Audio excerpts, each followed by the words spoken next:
Hi, I'm Bill Gaines, co-host of The Outdoor View, your window to our great outdoors. It's my absolute pleasure tonight to introduce you to my co-host and my wife, Wanda Gaines. How are you doing tonight, Wanda?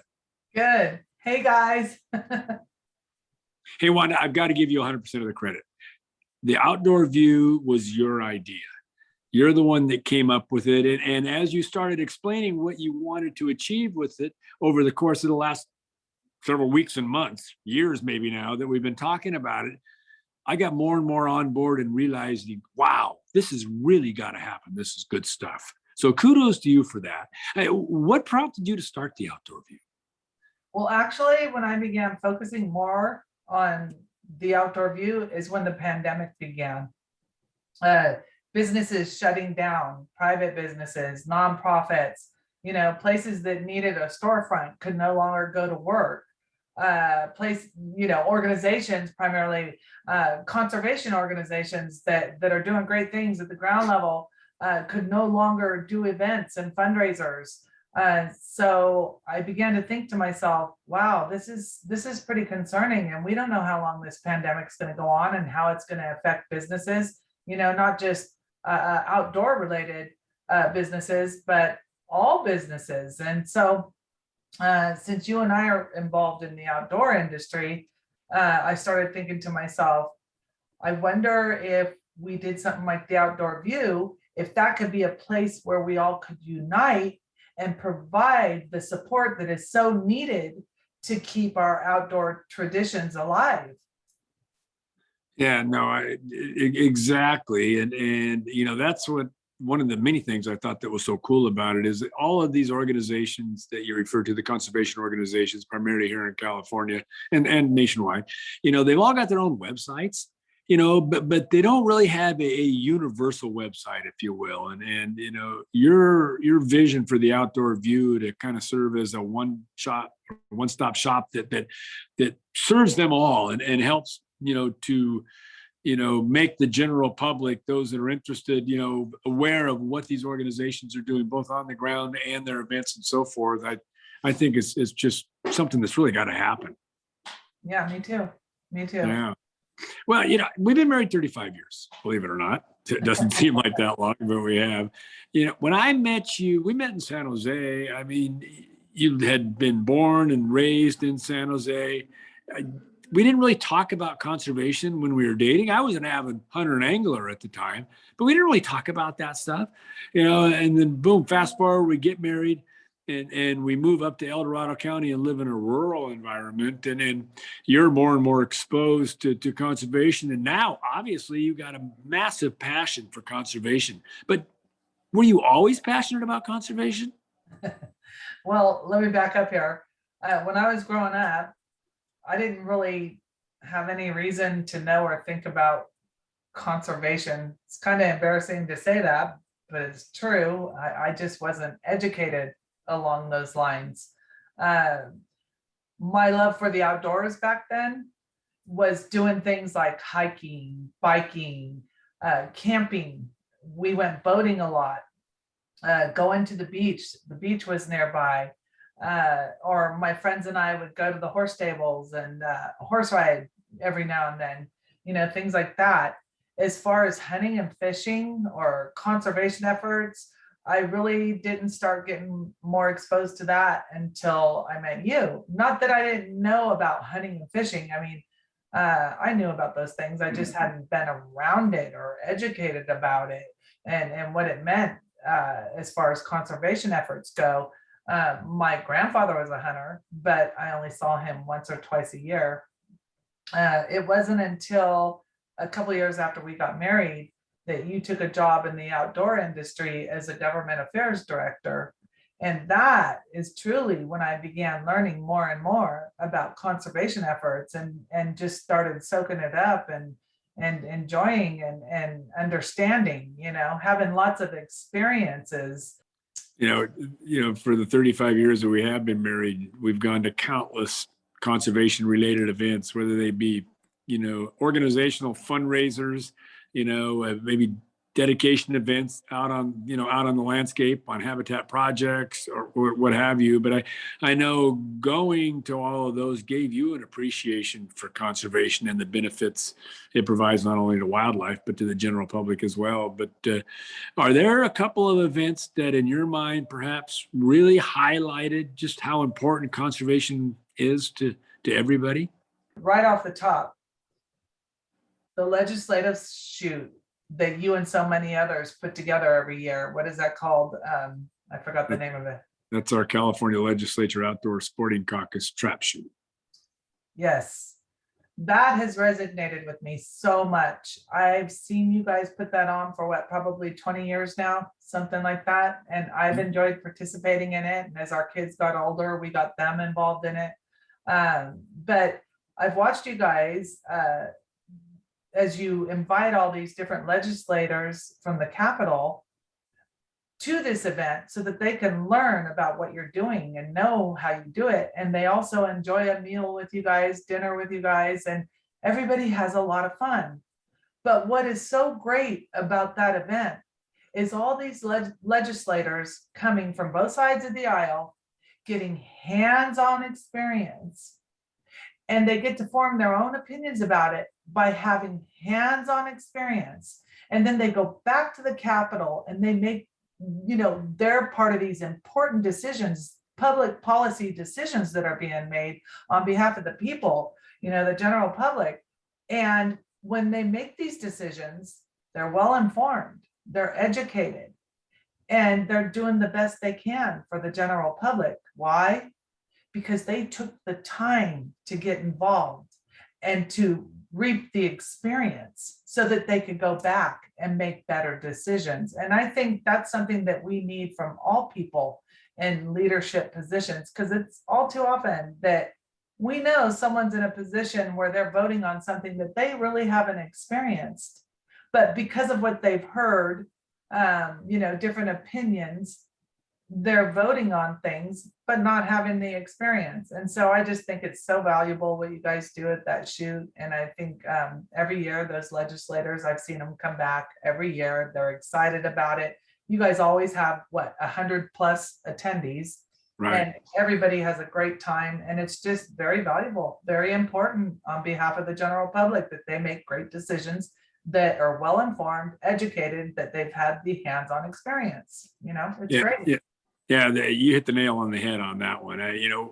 We live in California, and the overwhelming majority of our legislators down at the state capitol are from urban areas. I mean, that's just the demographics of California, and very few of them have any experience with firearms. But of course, they're exposed to firearms, the bad side of firearms, that's the illegal firearms use that happens, in the heart of a lot of these cities. Well, we need sporting arms, to go out and hunt, and not to mention our long-term tradition of just recreational shooting, and when these gun control bills come up at the Capitol, if they haven't been out to our shoot and actually had a hands-on experience, with a sporting arm, busting a few clays, and we do provide, the Department of Fish and Wildlife brings a team of hunter safety instructors out there to provide one-on-one instruction to all these folks, and so they go back to the Capitol after that event, and they have a whole different view of firearms when it comes to that next gun bill that happens to come up for a vote in their committee. The other benefit of is the conservation organizations help fund that event, and they send representatives, so it's an opportunity for the legislators to get to know the various conservation organizations that are out there and the fine things that they're doing on the ground. So yeah, that annual event, thanks for bringing that up. That's a great event. We've been doing it for about 20 years. And I got to tell you, it's popular. My phone rings off the hook if we don't get that invitation hour. When's the shoot this year? When's the shoot this year? I mean, they're ringing me up because they want to be there, which is great. I know, I've seen them. They all enjoy it. They love it. Great job, you guys. As I was sitting here and thinking, there's a couple of other events that I've been to in the last 35 years that most certainly highlight the importance of conservation efforts. And I can tell you, because I was at both of them, the 1997, when President Bill Clinton came and you spoke alongside him at the Yolo Basin Wildlife Area where you guys celebrated the conservation efforts going on there. That shouts out huge just how important conservation efforts are. And then again, I think it was like 2007, 2008, when President George W. Bush came and did a bill signing and had you there with him. And it was the same thing along the lines of conservation efforts. And so when you have two presidents who come out here and are supporting conservation efforts that are going on, I think that shouts out that one, conservation efforts are extremely important. Two, people should take the time to understand. And three, let's support it. Right. I am passionate. So at any Right. rate, yeah. Oh, and one more. Can I give one more? Sure. Another one is in all the years that I've been around the outdoor industry with what you do, I don't think there's ever been a time that I cannot recall the Department of Fish and Wildlife. They have been stellar at getting in there and providing opportunities for youth to learn and become educated and to be able to support conservation efforts as they get older. And I just think that's so important too. So there are just some examples. I could share so many more, but you asked for something that highlights the importance, and I think that those are pretty good examples. I would say those are good examples as well. For the past 35 years, again, with attending events along with me, whether they be dinners or ceremonial dedications, whatever, one of the things that I know caught your attention early on was the fact that there just wasn't a lot of women involved in conservation efforts. There wasn't a lot of women, out in the field hunting and so forth. And that kind of bothered you a little bit. It certainly bothered me as well, but you've taken some steps towards addressing that over the years. Why don't you share a little bit of that with our viewers?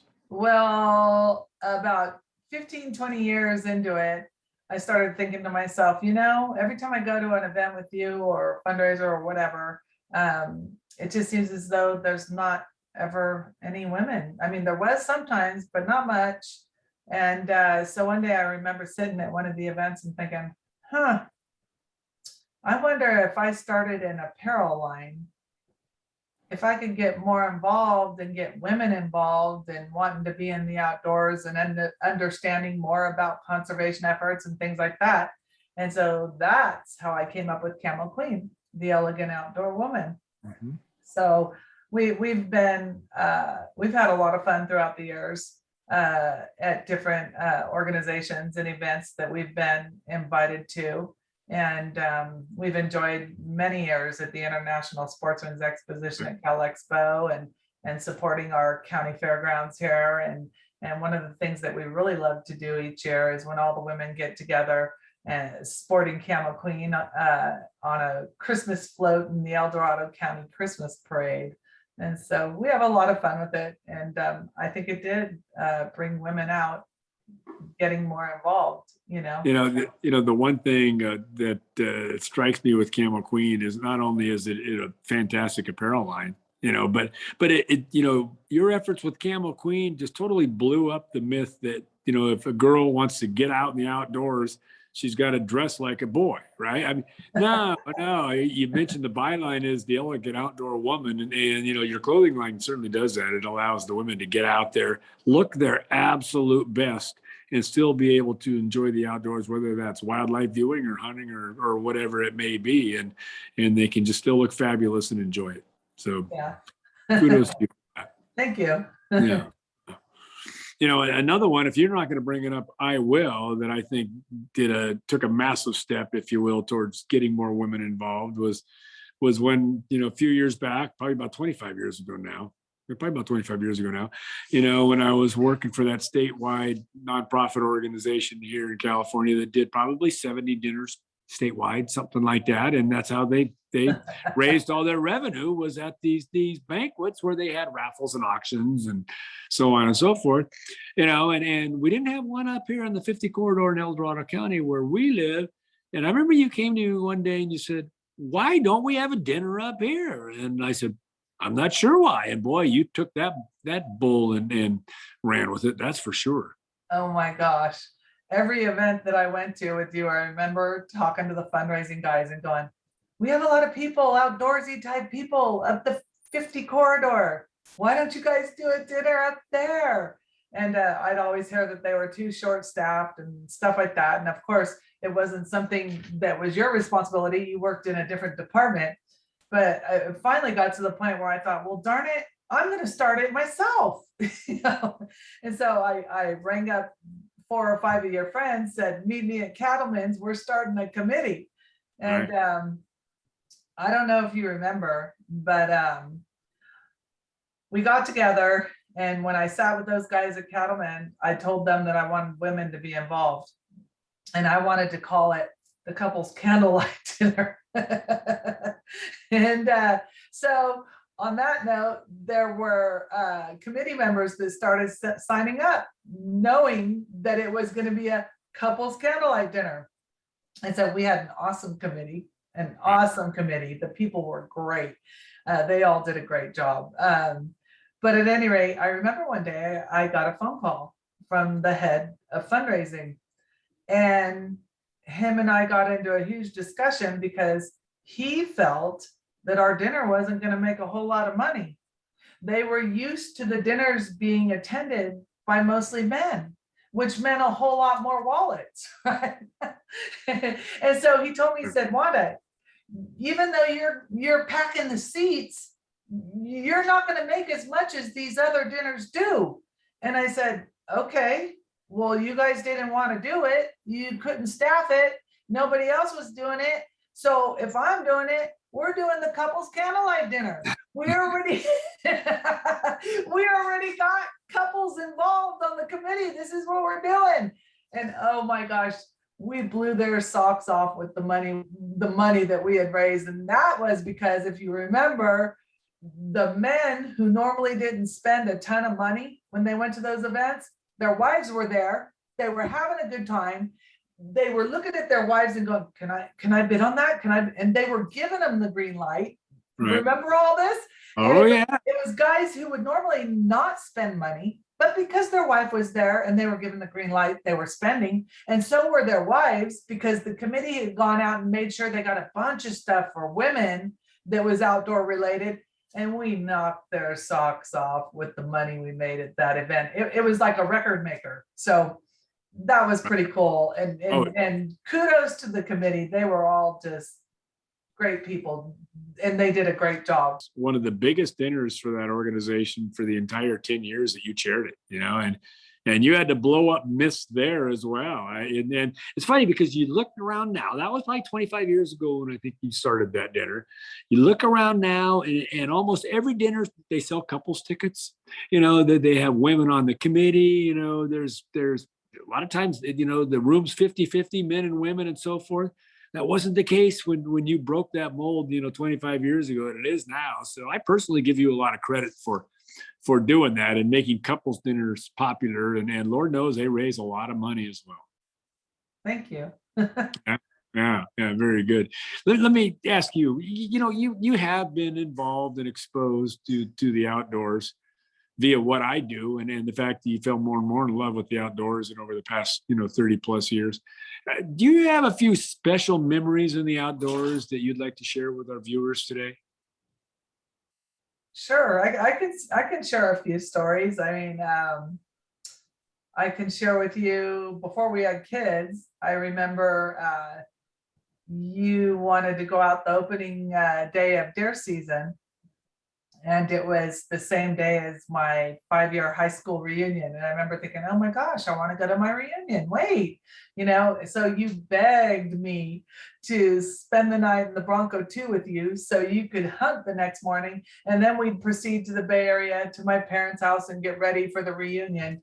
And I did that, and we had a fun time. But I remember at my reunion, darn near falling asleep in my plate. I was so exhausted. But those were some special memories. And I was not a hunter. I was a spectator there to support you, but it was fun. Well, I tell you what, had I harvested a buck that day, you would have been more than spectating, because you would have been helping me get him out of the field. the other thing is that's on your high school, not on me, because they're the ones that planned that reunion on the night of opening day. I mean, that's their fault, not me. They Oh should my have known that. gosh. Do you have any others you'd like to share? Well, throughout the years, getting together with kids and the youth and educating them and them having a great time was always fun. All those things we did with all the kids have always been fun. If I have to share one, it would probably be way back when we took the kids to Lambertville when they were really young, with their friends Jesse and Jenny and their father and Spencer and his dad, and the kids all stayed in the same cabin at Doug's place, and Tom and Mary were there. I remember the kids, you getting on the ATV the next morning with Brooke and Brittany to go out to the duck blind, and the other dads on ATVs with their kids going out to the duck blind. And I remember being in the cabin when everyone was out at the blinds, and the kids were so excited, and they were talking back and forth on the walkie-talkies, and there was a main walkie-talkie in the cabin. And I remember some of the adults listening to them over that main walkie-talkie and going, how are they going to get any birds if these kids are all, talking and making all this noise and going back and forth on the walkie-talkies? And I remember going up to the main walkie-talkie in the house and saying something along the lines of, stop yakking and start quacking, and everybody just roared, started cracking up, but those are real special memories with the kids spending the night together, playing hide and seek that night, and just a lot of fun things. Right. Yeah, no, absolutely. And their first duck hunt was awful special. What about your first duck hunt? That was a pretty special experience. Oh gosh. Oh, my first duck hunt. That was with my good friend Cheryl. And Cheryl had never duck hunted before either. And I remember a TV show wanted to film us hunting, and it was going to be something like women hunting, duck hunting for the first time. And so at about 3 or 4 in the morning, I remember they came knocking on our door.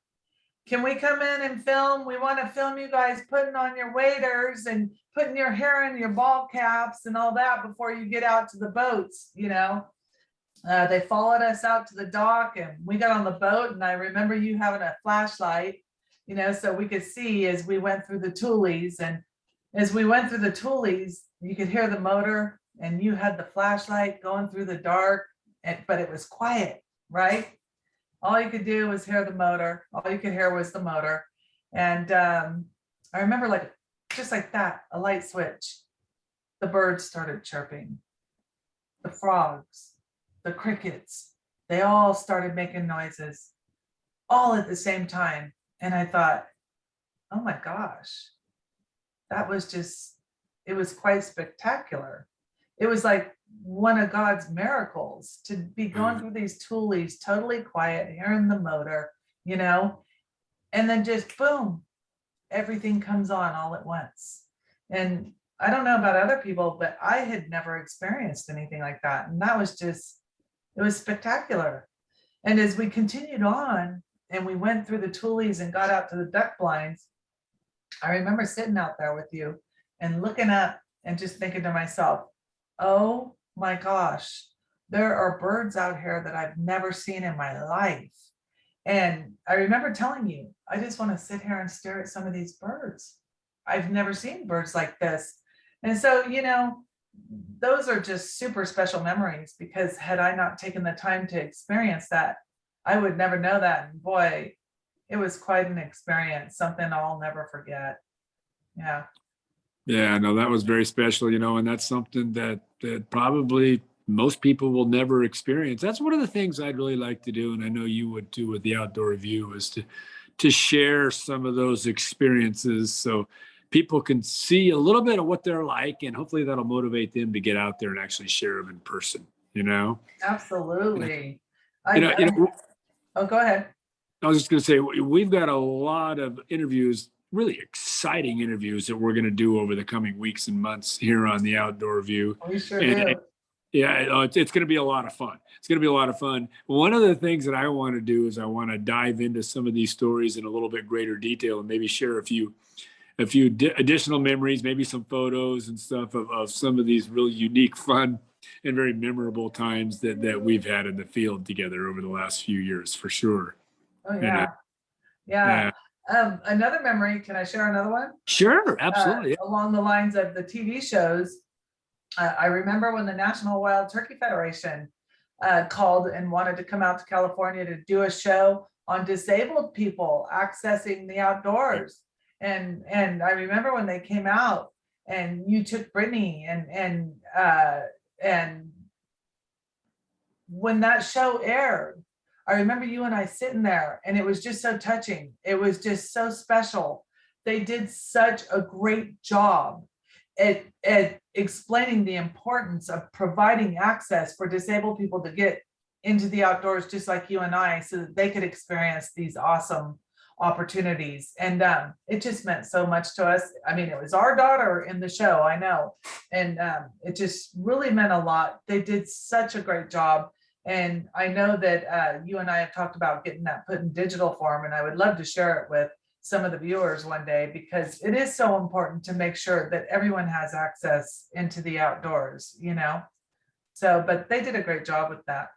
No, absolutely. Yeah, that's the National Wild Turkey Federation, as you mentioned. And it's their Wheeling Sportsman's program, which is a phenomenal program. And yeah, I remember that day very, very well. It took a team of folks to help me lift Brittany and her wheelchair quite a ways down the hill over some pretty rocky terrain to get her down to where we wanted to set her up for turkeys, and a definite memory. And they had all that on film. They had All all that that on film. film, and to watch it on the show was just amazing. Yes, Yeah. yes. And that's what that program's all about, is getting people that otherwise couldn't get outdoors, giving them the ability to enjoy the great outdoors like others can. And hats off to the Turkey Federation for doing that. It's the only program of its kind that I'm aware of. And Brittany certainly benefited from that. And hopefully some people that saw that show, took the time to get more involved and get more of the disabled community out, for Oh sure. yeah. Yeah. That was great.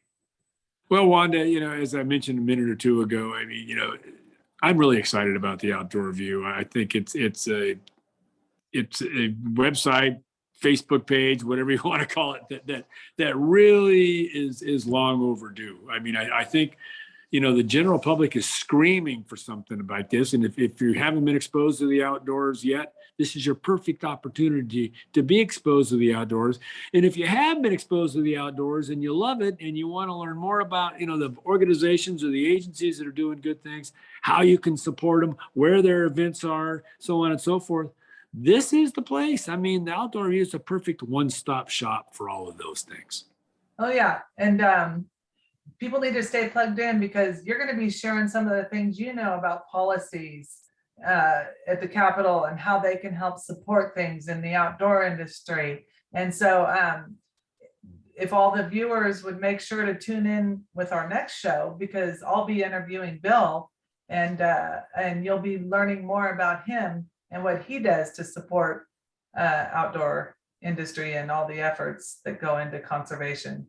Yeah, no, glad you brought that up. That's certainly something else that the Outdoor View will do is help our viewers get more engaged in the policy decisions that in many cases are stripping away our ability to access the outdoors. So yeah, getting more people involved in that, reaching out to their legislators and so forth, is another thing that the Outdoor View will do. So yeah, thank you so much for bringing that up. I'm looking forward to that interview, Wanda. That's going to be a good one. Me too. It'll be awesome. Okay, so how can our viewers stay plugged in with the Outdoor View? Well, stay with us on Facebook. And if you wouldn't mind, you guys share it with your friends, invite your friends to our page. We'd really appreciate that. Go to YouTube, subscribe to our channel, and visit our website at www.theoutdoorview.org. Absolutely. Stay plugged in, because we're going to take you on an awful fun ride over the course of the next several weeks, months, and years. And stay plugged in, outdoorview.org and the Facebook page. We're going to be coming at you with more interviews in the very, very near future. And then we're looking forward to getting everybody more involved in our great outdoors. Hey, thanks for your time tonight, Wanda. Oh, thank you so much. And I will see you all later. All righty, bye-bye. Bye.